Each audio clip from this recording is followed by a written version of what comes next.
आम्ही घरी असलो ना तर 5 वाजले की हे पा आमच्या आत्यानं ना मस्त अशी चहा केली. आमच्या दोघी सासूनाला अशी भारी चहा. तर या तुम्ही पण चहा घ्यायला. अशीच का बरं मला कमेंटमध्ये नक्की सांगा. मला या तुम्ही पण चहा घ्यायलाच. आणि आम्हाला स्वयंपाक पण करायचा आहे, पण असो आधी चहा घेतो, आवरतो आणि त्यानंतर स्वयंपाक वगैरे करतोय. चला तुम्हाला वातावरण थोडंसं दाखवते. एवढं छान वातावरण झालंय. पाऊस यायचं काही का म्हणजे त्याच्या काही ध्यानातच नाही वाटतं. पाऊस यायचा येतो का नाही येतो काय माहीत. चला तर चहा घेते. आमची संध्याकाळची रुटीन पहा मग तुम्ही. नमस्कार मंडळी, मी छाया. तुम्हाला सगळ्यांचं माझ्या एक नवीन मराठी ब्लॉगमध्ये अगदी मनपूर्वक स्वागत. आजचा दिवस तुम्हाला खूप यशाचा आनंदाचा जावं ही स्वामींच्यांनी प्रार्थना करते. आणि ना चहा वगैरे घेतला आणि म्हटलं चला व्हिडिओला सुरुवात करूया. आता कालच्या व्हिडिओला इतक्या छान छान कमेंट आल्या, तर खरंच मला खूप भारी वाटलं. खूप सगळ्या ताईने खूप सगळ्या कमेंट केल्या. अभिनंदन ताई, लवकरच 100K हो, बरेच बरेच काय काय काय काय कमेंट केल्या. खरंच खूप भारी वाटलं. इतक्या छान छान ताईने कमेंट केल्या, तर खूप खूप धन्यवाद. कालच्या व्हिडिओला तुम्ही इतका छान सपोर्ट केल्याबद्दल मनापासून आभारी आहे तुमची.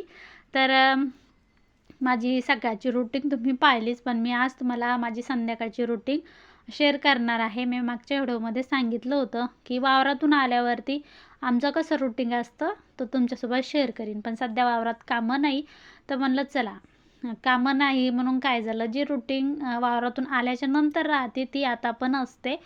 वावरातून आल्यावर कसं आहे, सगळं फ्रेश वगैरे करावं लागतं. घरी असलं की सगळं टापटीप असतं. त्यामुळे म्हटलं चला व्हिडिओ पण शूट करायचं म्हणलं की थोडंसं टापटीप करावंच लागतं, राहावं लागतं. तेव्हा व्हिडिओमध्ये पण चांगलं दिसतं.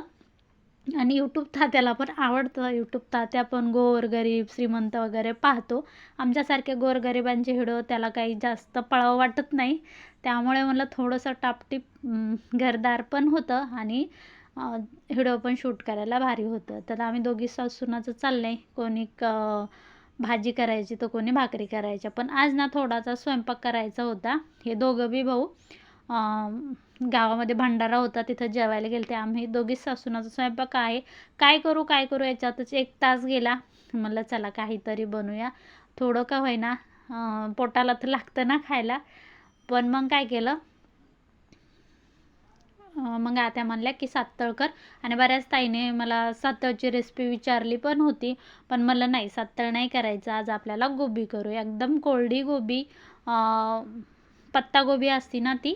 तर मी फुलगोबीची रेसिपी पण तुमच्यासोबत शेअर केलेली आहे, पण आज मी तुम्हाला पत्तागोबीची रेसिपी शेअर करते. खूप सोपी आहे आणि पत्तागोबीला फक्त ही लसूण आणि कोथिंबीर असली ना खूप छान होते. पण आज काही कोथिंबीर नव्हतीच, तर म्हणलं लसूणमध्ये घालून भागून घेऊ. लसूण आधी निसून घेतला, त्यानंतर हिरवी मिरची शेंगदाणे भाजून घेतले आणि गोबी मी विळीनंच चिरते. पुढं दिसेलच तुम्हाला. मला ना चाकू वगैरे अजिबात जमत नाही, त्यामुळे मी इळीनंच चिरत असते काही पण. आणि इळी पण इतकी जंतर आहे, लागली ना असं रक्ताची धारच लागते. त्यामुळे इळी इतकी सांभाळून करावं लागते. आणि मागं मी दाखवलं पण होतं माझी इळी किती जंतर आहे मागच्या व्हिडिओमध्ये. मध्ये मध्ये व्हिडिओ बंद केले मी आणि नंतर परत चालू केले. तर काय करायचं, कढईमध्ये तेल घालायचं, जिरे घालायचे, हळद घातली की टमाटं आणि गोबी मी इतकी बारीक बारीक चिरून घेतलेली आहे. जशी तुम्ही खिसणीने खिसता का त्याच्यापेक्षाही बारीक झालेली आहे. आणि खिसणीने खिसली की ती लयच बारीक होती, त्यामुळे इळीनं किंवा चाकूने चिरून घ्यायची. छान तेलामध्ये आधी परतून घ्यायची. परतून झाल्याच्या नंतरच आपल्याला याच्यामध्ये काय मसाले टाकायचे ते टाकू शकता. हे पहा, अशा पद्धतीने मी ही गोबी चिरून घेते.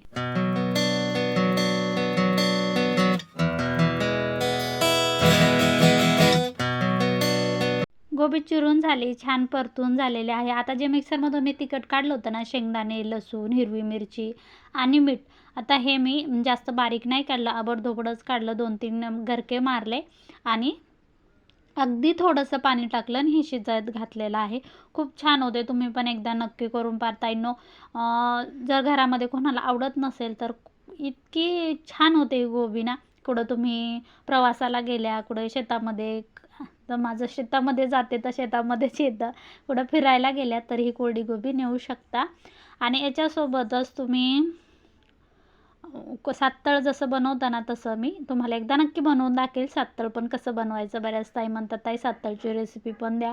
तर सातळची रेसिपी करायची होती, पण आता मला नाही, मीच म्हणले गोबीच करते, सातळ नको, तर त्यामुळे हे केलं. कोणती पण गोष्ट करायची म्हणले ना खूप जीव घासावा लागतो. कोणतं काही पण करा तुम्ही, असं नाही की व्हिडिओज बनवा किंवा कोणती व्यवसाय करा, खूप जीव घासावा लागतो असंच म्हटलं तरी चालते. बऱ्याच दिवस झाले बऱ्याच ताई माझ्यासारख्याच मेहनत करत असेल.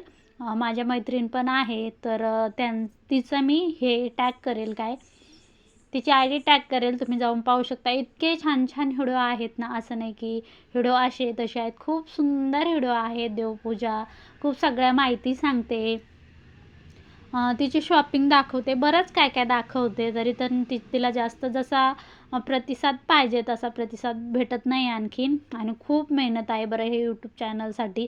आता बऱ्याच ताई म्हणतात ताई तुमचे एवढे सबस्क्रायबर झालेले आहेत, मग तुम्हाला बराच अनुभव असेल, काहीतरी सांगा, तुमचं चॅनल मोनोटाईज आहे का हे पण सांगा. आता सगळं एकाच व्हिडिओमध्ये होत नाही. तुम्हाला नक्कीच सांगेल माझं चॅनल मोनोटाईज आहे किंवा नाही. तुम्हाला जर पाहायचं असेल व्हिडिओ तर नक्कीच पुढच्या व्हिडिओमध्ये मी शेअर करेल माझं चॅनल मोनोटाईज आहे किंवा नाही. पण तुम्हाला सांगते, मी पण झिरोपासून सुरुवात केली ती. आता माझा प्रवास 4 वर्ष झाली, ह्या चॅनलला 3 वर्ष झाले. माझं पहिलं जे चॅनल होतं का त्याला 4 वर्ष झाले.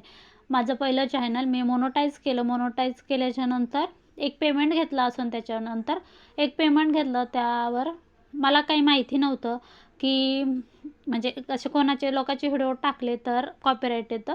तर मी ते एक व्हिडिओ उचलून टाकला, त्याला लगेच कॉपीराईट आलं, स्ट्राईक आल्या, लगेच डिमोनोटाईज झालं. आणि 3 महिन्याच्या नंतर ते तुम्हाला परत तितकाच वॉच टाईम करून 3 महिन्याच्या नंतर तुम्हाला परत मोनोटाईज करायचं असतं. मग मी ते सोडूनच दिलं. त्यानंतर हे चॅनल चालू केलं. हे चॅनल चालू केल्याच्यानंतर 6 महिन्याच्या नंतर मला थोडंसं काहीतरी कुठे कुठे व्हिडिओ थोडेसे व्हायरल व्हायला लागले. आणि आता ते पण चॅनल मोनोटाईज आहे आणि हे पण मोनोटाईज आहे. त्यानंतर मी 3 महिन्याच्या नंतर ते पण चॅनल मोनोटाईज करून घेतलं. कारण एखाद्या गोष्टीचा नाद भरला ना, तो केल्याशिवाय माणसाला चैन पडत नाही. असं आता काय करतात, जसं नशिबात असतं त्या गोष्टी होतात. आणि अशक्य हे शक्य करतील स्वामी. जे शक्य आहे अशक्य आहे ते स्वामी शक्य करतातच. त्यामुळे धीर धरत जाईन, नक्कीच तुमचे पण चॅनल मोनोटाईज होतील. आणि बराच असा ताई आहेत त्यांचे पण होतील, धीर सोडू नका. तर आज बाजरीच्या भाकरी करायच्या होत्या. तर बाजरीच्या भाकरी तुम्हाला सांगते, 6 महिने झाले असले आम्ही बाजरी दळूनच नव्हती आणली. जसा उन्हाळा लागला आणि उन्हाळा लागल्यानंतर आखाड संपला श्रावणमध्ये, म्हणलं आता नाही, ज्वारी खाऊन खाऊन खूप कंटाळा आला. त्यामुळे म्हणलं आता बाजरीची भाकर खाऊया. एकदम अशी टम्म फुगलेली बाजरीची भाकर केली मी, आणि गोबी कोरडी, खूप भारी लागते. तुम्ही पण एकदा नक्कीच करून पहा. आणि बाजरीच्या पिठाच्या भरपूर अशा रेसिपी आहेत, तर त्या पण तुमच्यासोबत नक्की शेअर करीत आहे ना.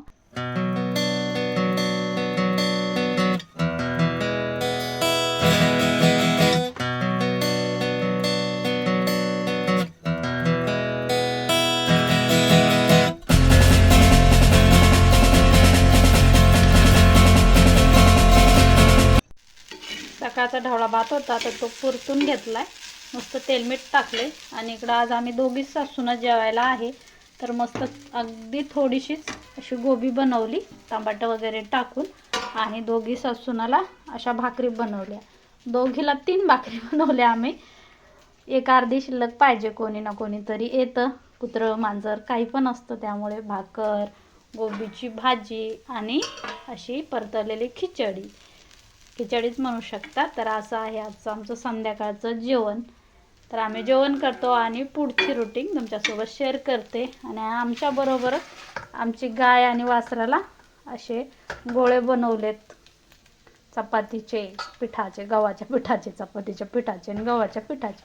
नुसती गायच आहे, बैल सध्या विकले, त्यामुळे थोडेच बनवले, नाही तर भरपूर. आता आमचे जेवण वगैरे झाले. आणि जेवण झाल्याच्या नंतर भांडे घासून घेतले. भांडे घासल्याच्या नंतर ना गॅस पुसून घ्यावं म्हणलं. सकाळी ना खूप धावपळ असते, भरपूर कामं असतं. त्यामुळे संध्याकाळी जेवढं होईल तेवढं जर करून ठेवलं ना तर खूप कामं सोपे जातात. तर तुम्ही कसं करता मला कमेंटमध्ये नक्कीच सांगा. तर मी आज सोडाच घेतला आहे. माझी ती बॉटल होती ती संपली, तर मी ऑर्डर केली परत. आज सोड्यानं म्हटलं गॅस घासून घ्यावा. आणि गॅस ना दररोज जर घासत नाही मी एवढा, थोडासा ते स्प्रे मारते, पुसून घेते. खूप छान स्प्रे आहे ते. मी टॅग केलेला आहे, तुम्हाला जर घ्यायचं असेल तर नक्कीच टॅग करते मी व्हिडिओमध्ये. कधी कधी काय होतं, ते टॅग केलं मी तर ते त्याची काहीतरी तारीख असते, तर ते त्या टायमामध्ये ते निघून जातं. त्यामुळे कधी कधी दिसत नाही तुम्हाला. शॉर्ट व्हिडिओमध्ये बऱ्याच वेळेस वरतीच दिसतं, पण मोठ्या व्हिडिओमध्ये जास्त दिसत नाही. तुम्ही जेव्हा पूर्ण व्हिडिओ ओपन करताल तेव्हा ते दिसतं, आणि शॉर्ट व्हिडिओमध्ये कसं असतं, वरतीच्या एका कोपऱ्यामध्ये दिसतं. आता पूर्ण मी गॅस आधी घासून घेतला. नंतर किचन वाटा पण पांढरा किचन वाटा असल्यामुळे इतके डाग पडतात, त्याला जर नाही घासलं, नाही पुसलं ना, तर ते लगे एका 4-5 दिवसातच खराब होऊन जाईल. त्यामुळे मी असं त्याला दररोज संध्याकाळी एक हात मारत असते, असा थोडासा पाण्याचा, सोड्याचा किंवा स्प्रे मारून. नाहीतर मग स्वयंपाक झाला की लगेच रुमालाने सगळे डाग वगैरे आधी पुसून घेते, आणि त्यानंतर बाकीचे कामं सुरुवात करत असते. आणि जेवण होऊन बराच वेळ झालेला आहे, 9:30 पावणे 10 वाजले असेल, तेव्हा मी घेतलं आहे. आणि तुम्हाला सांगते, जेवण केलं की थोडंसं बसावंच वाटतं, थोडासा मोबाईल पाहिला, नंतर भांडे घासली, आणि नंतर मला चला आपल्याला साफसफाई पण करायची आहे आणि रुटीन दाखवायचं होतं. त्यामुळे हा व्हिडिओ शूट केला. नाहीतर मी व्हिडिओ शूट वगैरे करायचं नाही म्हणलं ना, भरपूर वेळ जात नाही, अजिबात पटपट होतं. त्यामुळे काही वाटत नाही. आता व्हिडिओ शूट करायचं होतं, थोडासा वेळच लागला मला. 9:45 10:30 पावणे 11 वाजले सगळं आवरायला.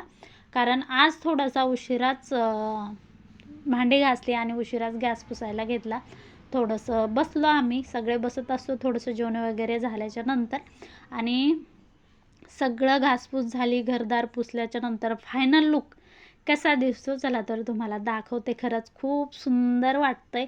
आणि एकदा पाण्यानं पुसायचं आणि एकदा कोरड्या यानं पुसलं ना, टावेलनं, खूप म्हणजे अजिबात डाग वगैरे पडत नाही. त्यामुळे एकदा कोरड्या कपड्यानं पुसून घेतात असते मी. आता तुम्हाला सगळं काही चकचक झाल्याच्या नंतरच दाखवते की कसं झालंय आणि कसं दिसते ते. पहा, एवढा सुंदर चकचक गॅसची शेगडी दिसते. इकडे भांडे वगैरे जे आज जास्त पडले नव्हते म्हणून घासलेले तसेच आहेत. आणि इकडं सगळं असा लुक काहीतरी दिसतो. तर आजचा व्हिडिओ इथेच थांबवते. आवडला तर लाईक आणि शेअर करा. पूर्ण व्हिडिओ पाहिल्याबद्दल सगळ्यांच्या मनापासून धन्यवाद. भेटू अशाच दुसऱ्या व्हिडिओमध्ये. तोपर्यंत सगळ्यांना श्री स्वामी समर्थ. बाय.